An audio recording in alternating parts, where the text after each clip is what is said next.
Hi, welcome back to my channel. And here's Dilys with me today. And hang on, here's Libby joining us. And as you know, these I class as my therapeutic interventions, which do me a lot of good. I did promise in my last video that we would talk about self-regulation, that I would talk about self-regulation. So let's look at self-regulation. Self-regulation is when we find a way ourselves to overcome a fear, a dislike, etc.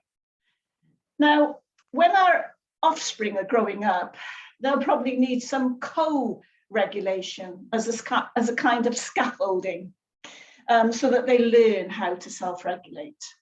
As we go through self-regulation today, you'll see how you co-regulate or create a template for them to copy so that they learn to own it for themselves. But it requires repetition. We even co-regulate as adults, to be honest, when we feel the need to chat a problem over with a friend. The self-regulation part of that is that we made the decision that we needed another's opinion. I regularly walk my dogs. I regularly encounter an adult with autism. I'm guessing he's in his 30s.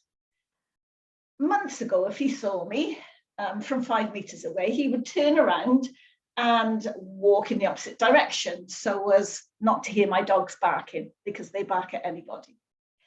And obviously that noise, it was something that he particularly couldn't cope with. But today, for the first time, although we remained across the road from each other, I could hear him say out loud to himself, "It's okay, it will pass. It's okay, it will pass. It will pass," as I carried on walking past him. He had learned a method of self-regulation, allowing him to continue on his walk the way that he was going. What do you do to self-regulate? What do you do when you are upset, when you're frustrated or tired even?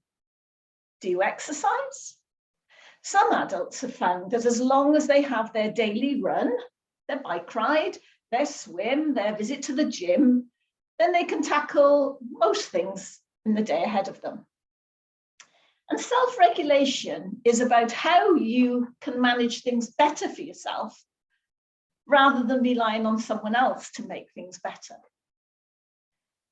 If your partner, for instance, has found that doing a daily run improves his day, then it would be cruel to expect them to give up their run first thing. But you may feel the need to discuss ways that enable you both to have these periods of top-ups. It's a bit like putting more petrol or electricity nowadays actually in the car so that you're both performing at your optimum. Some people require complete quiet when they get home from work or school to allow them to self-regulate and to take their foot off the pedal, as it were, another car-related comparison. I know that many teachers and students return home from busy classrooms and they require some quiet for a good while once they get home. Therapeutic interventions are another way for some people. Now, there are many, many therapeutic interventions that I could talk about, and indeed this channel is here to provide some insight into therapeutic interventions and technological interventions. And by all means, you can request any of those, as some people have done, and I will talk about those. It's very individual, though, and according to a person's sensory profile, to be honest, as to which therapeutic interventions are best for them. Some find music therapeutic in its many, many forms. Others like meditation or yoga. And cosmic yoga on YouTube is completely free. And if you have space in a room or the garage, then your children can do parallel yoga with the presenters. Or if you feel they're able and they feel able, they can attend a local yoga session. Some find animals, pets, as I do, therapeutic, and some find bird therapy therapeutic. And there's certainly some good books on bird therapy. If you go to Amazon, you'll be able to find out more about that. And there's a great book, and I'm really sorry the name escapes me, but if you Google bird therapy on Amazon, you'll find it, of a guy who was going through suicidal thoughts and so on, and bird therapy really helped him to be able to cope with it. So lots of different therapies, exercises and so on help us to unwind and to self-regulate. If you've managed to complete a sensory profile on any of your children, you'll be aware of what sensory inputs help them to unwind and what sensory inputs have the opposite effect, actually. So it makes it difficult, for example, if one child likes music to chill out to and another child cannot cope with any form of noise. But that is where ear defenders come into play, and where it's essential that you have done a sensory profile so you know whether or not your child requires ear defenders.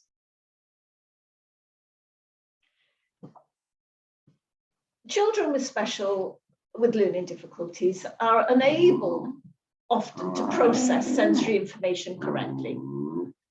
It affects the way that their brain interprets the information and how they act on that information with their emotions, their motor and other responses. And it affects their ability, obviously, to self-regulate. What's wrong, Pip? Hey, what's wrong? Hey, what's wrong? Your child may not like attending a certain trampoline club, and you may have felt that trampoline was helping them to self-regulate. But it could be that the noises or music used in the club is what's affecting them, and you may need to look for a quieter club. Now, if you had a sensory profile already, you would know that this was something that you had to look out for when you were looking around for a club. It's important to help your child to listen to their body in order for them to learn how to self-regulate and to turn a negative response into a positive one. If noise causes them distress, the obvious answer is ear defenders.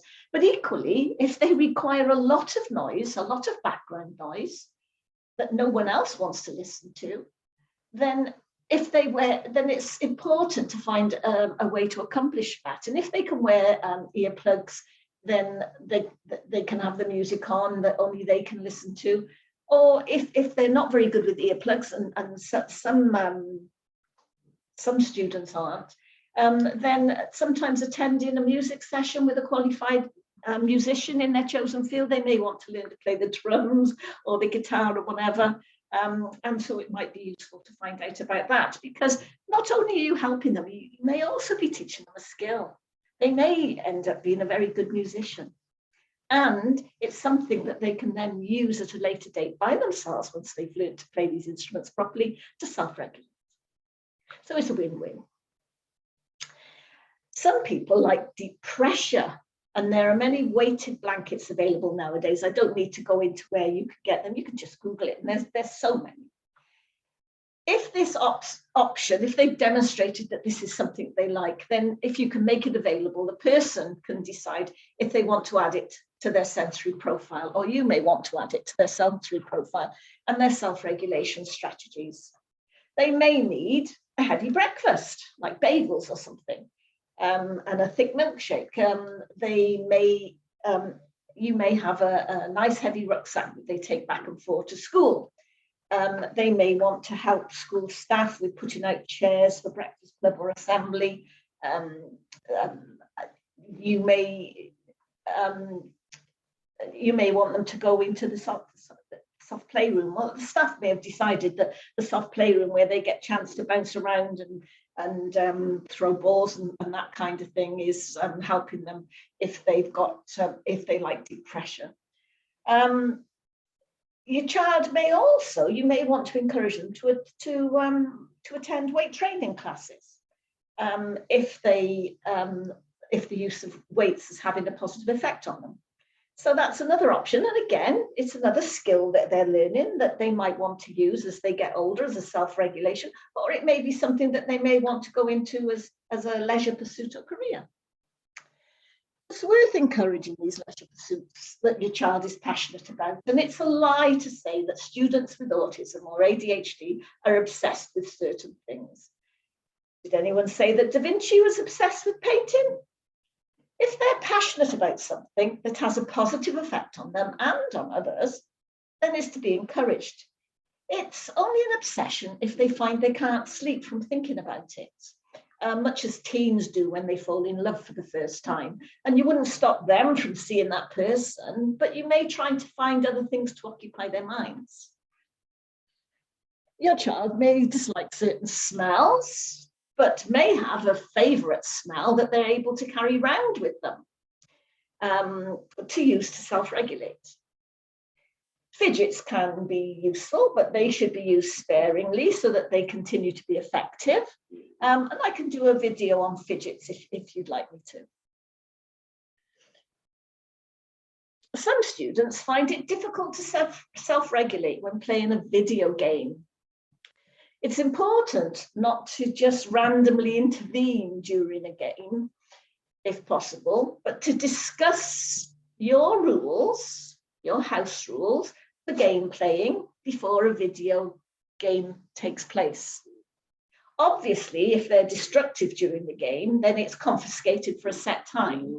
But if you had rules already, they will understand that they need to keep to the rules in order to self-regulate and not to lose the benefit of having the video game.